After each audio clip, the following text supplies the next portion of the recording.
Halo sahabat Gebada, apa kabarnya? Semoga senantiasa sehat dan bersemangat di dalam Tuhan. Berjumpa lagi dengan saya Pendeta Arnold Tindas. Hari ini kita akan membahas dan membaca secara saksama kitab 2 Raja-Raja pasal 4 dan 5. Kita akan menilik kedua pasal ini dengan tema realitas Allah menembus realitas manusia. Dimulai pada pasal 4 yang menceritakan tentang kisah seorang janda yang kehilangan suaminya yang adalah hamba dari Elisa. Kemudian janda itu hampir kehilangan kedua anaknya oleh karena hutang, sebab penagih hutang sudah terus mendesak mereka.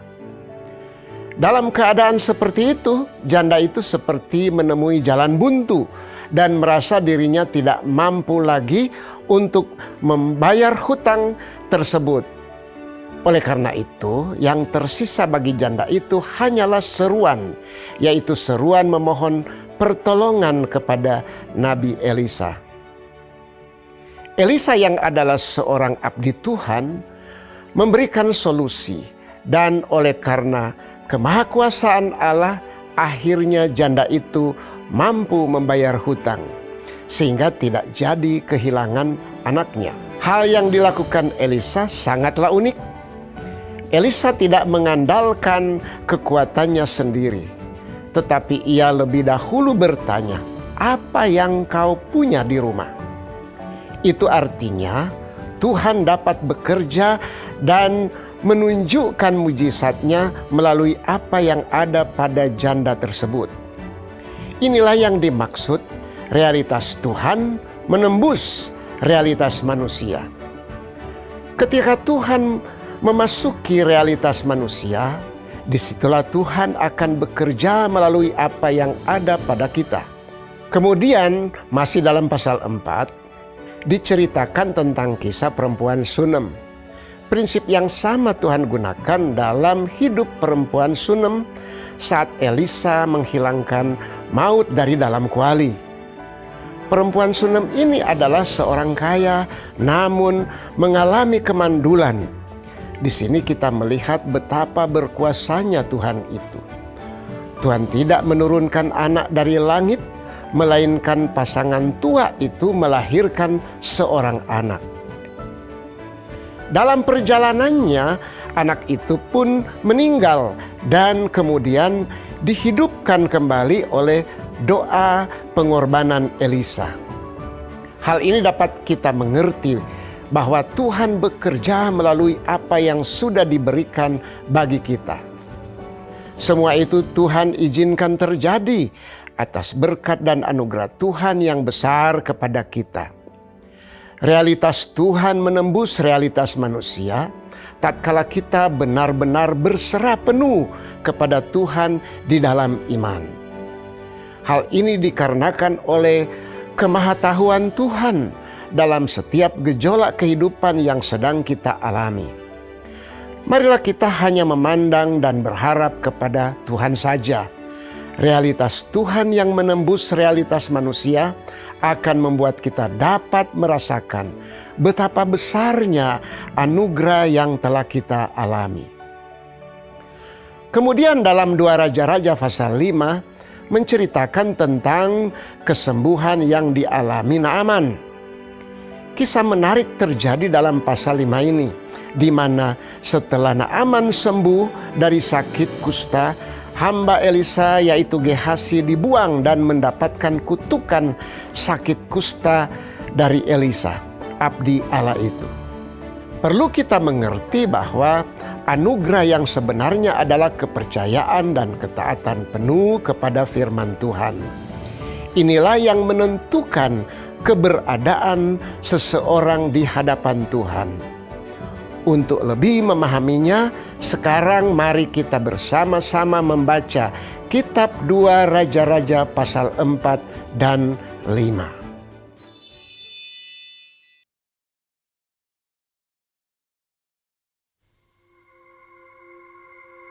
Salah seorang dari istri-istri para nabi mengadukan halnya kepada Elisa sambil berseru, "Hambamu, suamiku sudah mati. Dan engkau ini tahu bahwa hambamu itu takut akan Tuhan. Tetapi sekarang penagih hutang sudah datang untuk mengambil kedua orang anakku menjadi budaknya." Jawab Elisa kepadanya, Apakah yang dapat kuperbuat bagimu? Beritahukanlah kepadaku apa-apa yang kau punya di rumah. berkatalah perempuan itu, "Hambamu ini tidak punya sesuatu apapun di rumah, kecuali sebuah buli-buli berisi minyak." Lalu berkatalah Elisa, Pergilah, mintalah bejana-bejana dari luar, daripada segala tetanggamu, bejana-bejana kosong, tetapi jangan terlalu sedikit. Kemudian masuklah, tutuplah pintu sesudah engkau dan anak-anakmu masuk. Lalu tuanglah minyak itu ke dalam segala bejana. Mana yang penuh, angkatlah. Pergilah perempuan itu daripadanya. Ditutupnyalah pintu sesudah ia dan anak-anaknya masuk. Dan anak-anaknya mendekatkan bejana-bejana kepadanya, sedang ia terus menuang. Terima kasih Tuhan. Ketika bejana-bejana itu sudah penuh, berkatalah perempuan itu kepada anaknya. "Dekatkanlah kepadaku sebuah bejana lagi." Tetapi jawabnya kepada ibunya. Tidak ada lagi bejana. Lalu berhentilah minyak itu mengalir. Kemudian pergilah perempuan itu memberitahukannya kepada abdi Allah, dan orang ini berkata, Pergilah, jualah minyak itu, bayarlah hutangmu, dan hiduplah dari lebihnya, engkau serta anak-anakmu. Pada suatu hari, Elisa pergi ke Sunem. Di sana tinggal seorang perempuan kaya yang mengundang dia makan. Dan seberapa kali ia dalam perjalanan, singgahlah ia ke sana untuk makan. Berkatalah perempuan itu kepada suaminya, Sesungguhnya aku sudah tahu bahwa orang yang selalu datang kepada kita itu adalah abdi Allah yang kudus. Baiklah kita membuat sebuah kamar atas yang kecil yang berdinding batu. Dan baiklah kita menaruh di sana baginya sebuah tempat tidur, sebuah meja, sebuah kursi, dan sebuah kandil.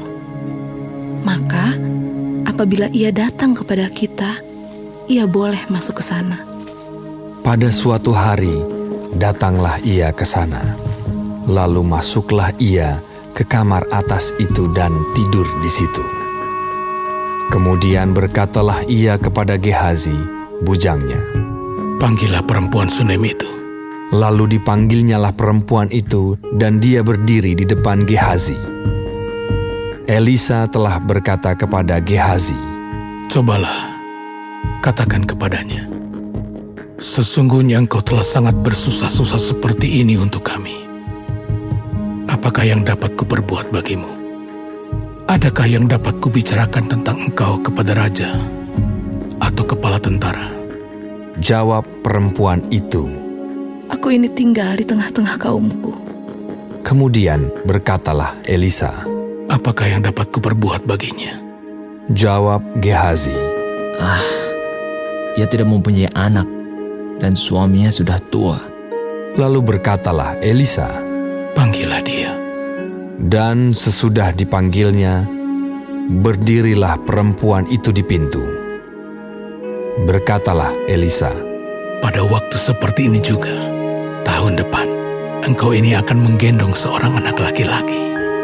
Tetapi jawab perempuan itu, Janganlah tuanku, ya abdi Allah, janganlah berdusta kepada hambamu ini. mengandunglah perempuan itu, lalu melahirkan seorang anak laki-laki pada waktu seperti itu juga, pada tahun berikutnya, seperti yang dikatakan Elisa kepadanya. Setelah anak itu menjadi besar, pada suatu hari keluarlah ia mendapatkan ayahnya di antara penyabit-penyabit gandum. Tiba-tiba Menjeritlah ia kepada ayahnya. Aduh, kepalaku, kepalaku. Lalu kata ayahnya kepada seorang bujang, Angkatlah dia dan bawa kepada ibunya.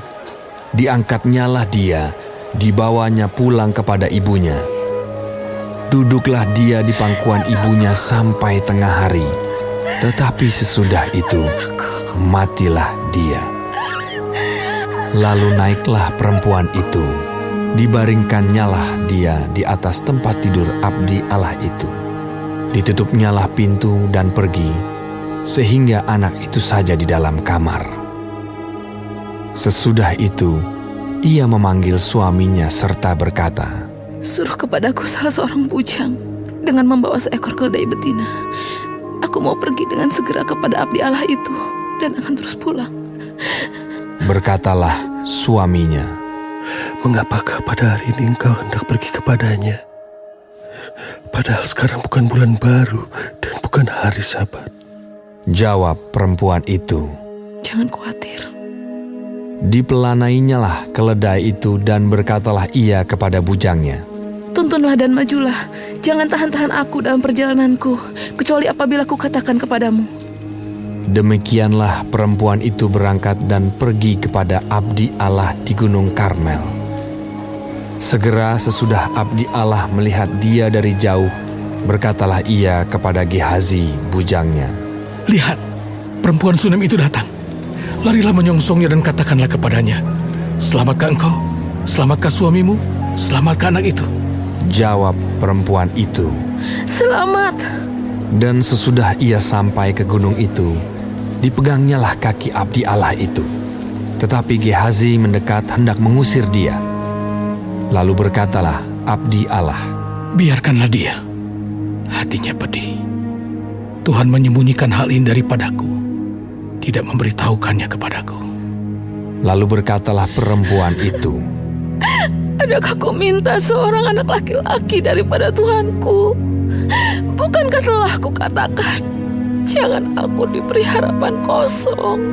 Maka berkatalah Elisa kepada Gehazi, Ikatlah pinggangmu, bawalah tongkatku di tanganmu dan pergilah. Apabila engkau bertemu dengan seseorang, janganlah beri salam kepadanya. Dan apabila seseorang memberi salam kepadamu, janganlah balas dia. Kemudian taruhlah tongkatku ini di atas anak itu. Tetapi berkatalah ibu anak itu, Demi Tuhan yang hidup dan demi hidupmu sendiri, sesungguhnya aku tidak akan meninggalkan engkau. Lalu bangunlah Elisa dan berjalan mengikuti perempuan itu. Adapun Gehazi telah berjalan mendahului mereka dan telah menaruh tongkat di atas anak itu. Tetapi tidak ada suara dan tidak ada tanda hidup. Lalu kembalilah ia menemui Elisa serta memberitahukan kepadanya. Katanya, Anak itu tidak bangun. dan ketika Elisa masuk ke rumah, ternyata anak itu sudah mati dan terbaring di atas tempat tidurnya. Sesudah ia masuk, ditutupnyalah pintu, sehingga ia sendiri dengan anak itu di dalam kamar. Kemudian berdoalah ia kepada Tuhan.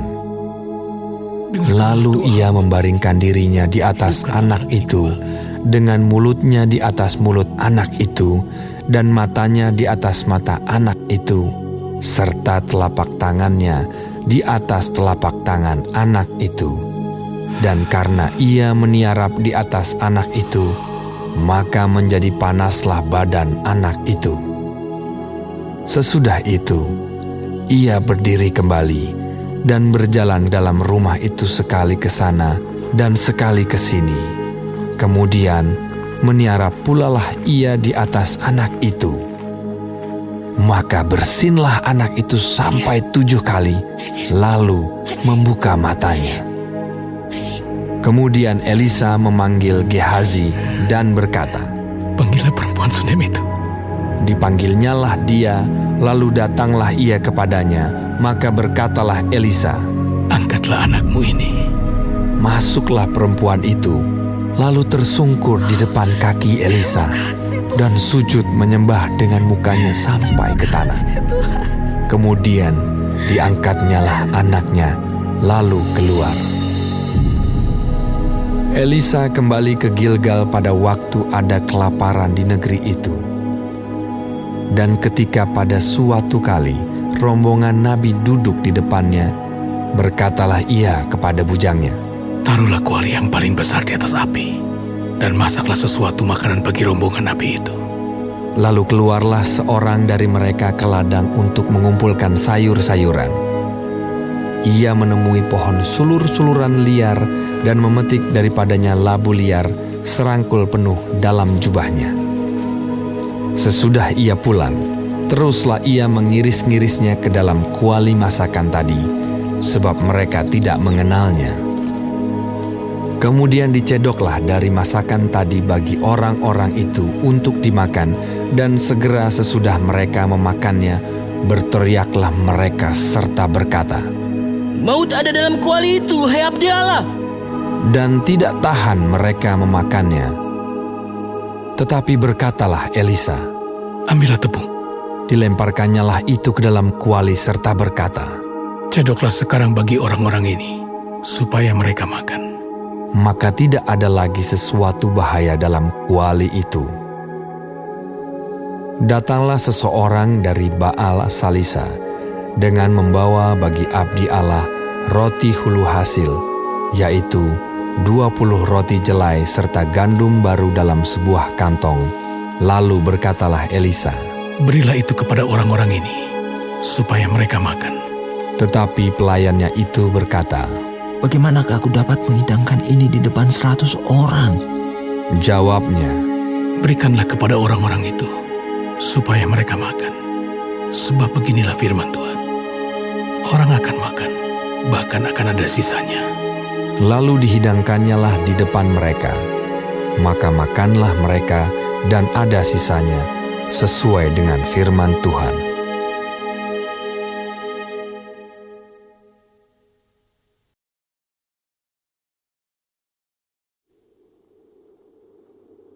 Naaman, panglima Raja Aram, adalah seorang terpandang di hadapan tuannya dan sangat disayangi. Sebab oleh dia, Tuhan telah memberikan kemenangan kepada orang Aram. Tetapi orang itu, seorang pahlawan tentara, sakit kusta. Orang Aram pernah keluar bergerombolan dan membawa tertawan seorang anak perempuan dari negeri Israel. Ia menjadi pelayan pada istri Naaman. Berkatalah gadis itu kepada nyonyanya, Sekiranya tuanku menghadap nabi yang di Samaria itu, maka tentulah nabi itu akan menyembuhkan dia dari penyakitnya. Lalu pergilah Naaman memberitahukan kepada tuannya, katanya, Begini-beginilah dikatakan oleh gadis yang dari negeri Israel itu. Maka jawab Raja Aram, Baik, pergilah, dan aku akan mengirim surat kepada Raja Israel. Lalu pergilah Naaman dan membawa sebagai persembahan 10 talenta perak dan 6.000 shikal emas dan 10 potong pakaian. Ia menyampaikan surat itu kepada Raja Israel yang berbunyi, Sesampainya surat ini kepadamu, maklumlah kiranya bahwa aku menyuruh kepadamu, Naaman, pegawaiku, supaya engkau menyembuhkan dia dari penyakit kustanya. Segera sesudah Raja Israel membaca surat itu, dikoyakkannyalah pakaiannya serta berkata, Alahkah aku ini yang dapat mematikan dan menghidupkan, sehingga orang ini mengirim pesan kepadaku supaya ku sembuhkan seorang dari penyakit kustanya. Tetapi sesungguhnya, perhatikanlah dan lihatlah, ia mencari gara-gara terhadap aku. Segera sesudah didengar Elisa, abdi Allah itu, bahwa Raja Israel mengoyakkan pakaiannya, dikirimnyalah pesan kepada Raja, bunyinya, Mengapa engkau mengoyakkan pakaianmu? Biarlah ia datang kepadaku, supaya ia tahu bahwa ada seorang nabi di Israel. Kemudian datanglah Naaman dengan kudanya dan keretanya, lalu berhenti di depan pintu rumah Elisa. Elisa menyuruh seorang suruhan kepadanya, mengatakan, Pergilah mandi 7 kali dalam sungai Yordan. maka tubuhmu akan pulih kembali, sehingga engkau menjadi tahir.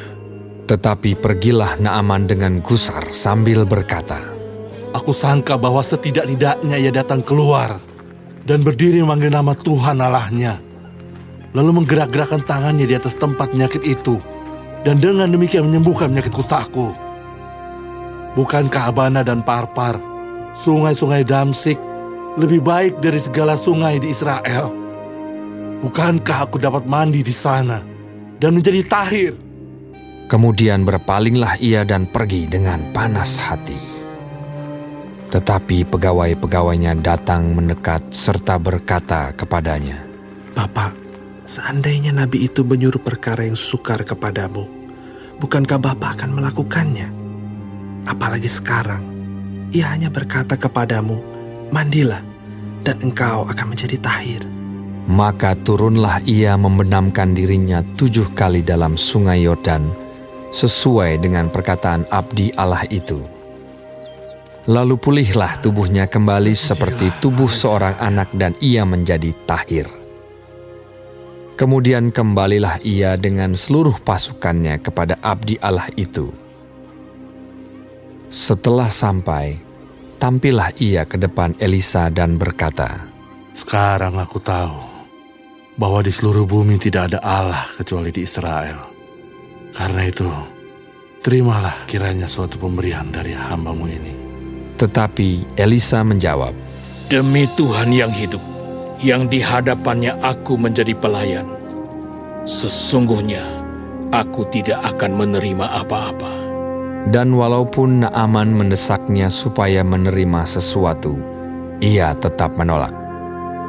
Akhirnya berkatalah Naaman, Jikalau demikian, biarlah diberikan kepada hamba-Mu ini tanah sebanyak muatan sepasang bagal. Sebab hamba-Mu ini tidak lagi akan mempersembahkan korban bakaran atau korban sembelihan kepada Allah lain, kecuali kepada Tuhan. Dan kiranya Tuhan mengampuni hamba-Mu ini dalam perkara yang berikut. Apabila tuanku masuk ke Kuil Rimon untuk sujud menyembah di sana, dan aku menjadi pengapitnya, sehingga aku harus ikut sujud menyembah dalam Kuil Rimon itu, kiranya Tuhan mengampuni hamba-Mu ini dalam hal itu. Maka berkatalah Elisa kepadanya, Pergilah dengan selamat. Setelah Naaman berjalan tidak berapa jauh daripadanya, berpikirlah Gehazi, bujang Elisa, abdi Allah. Sesungguhnya tuanku terlalu menyegani Naaman, orang Aram ini, dengan tidak menerima persembahan yang dibawanya. Demi Tuhan yang hidup, sesungguhnya aku akan berlari mengejar dia dan akan menerima sesuatu daripadanya. Lalu Gehazi mengejar Naaman dari belakang. Ketika Naaman melihat ada orang berlari-lari mengejarnya, turunlah ia dengan segera dari atas kereta untuk mendapatkan dia dan berkata, Selamat. Jawabnya, Selamat. Tuanku Elisa menyuruh aku mengatakan, baru saja datang kepadaku 2 orang muda dari pegunungan Efraim, dari antara rombongan nabi. Baiklah, berikan kepada mereka setalenta perak dan 2 potong pakaian. Naaman berkata, Silakan, ambillah 2 talenta. Naaman mendesak dia dan membungkus 2 talenta perak dalam 2 pundi-pundi dan 2 potong pakaian, lalu memberikannya kepada 2 bujangnya. Mereka ini mengangkut semuanya di depan Gehazi. Setelah mereka sampai ke bukit, disambutnyalah dari tangan mereka, disimpannya di rumah, dan disuruhnya kedua orang itu pergi, maka pergilah mereka. Baru saja Gehazi masuk dan tampil ke depan tuannya, berkatalah Elisa kepadanya, Dari mana Gehazi? Jawabnya, Hamba-Mu ini tidak pergi kemana-mana. tetapi kata Elisa kepadanya, Bukankah hatiku ikut pergi ketika orang itu turun dari atas keretanya mendapatkan engkau? Maka sekarang engkau telah menerima perak dan dengan itu dapat memperoleh kebun-kebun, kebun zaitun, kebun anggur, kambing domba, lembu sapi, budak laki-laki dan budak perempuan, Tetapi penyakit kusta Naaman akan melekat kepadamu dan kepada anak cucumu untuk selama-lamanya. Maka keluarlah Gehazi dari depannya dengan kena kusta, putih seperti salju.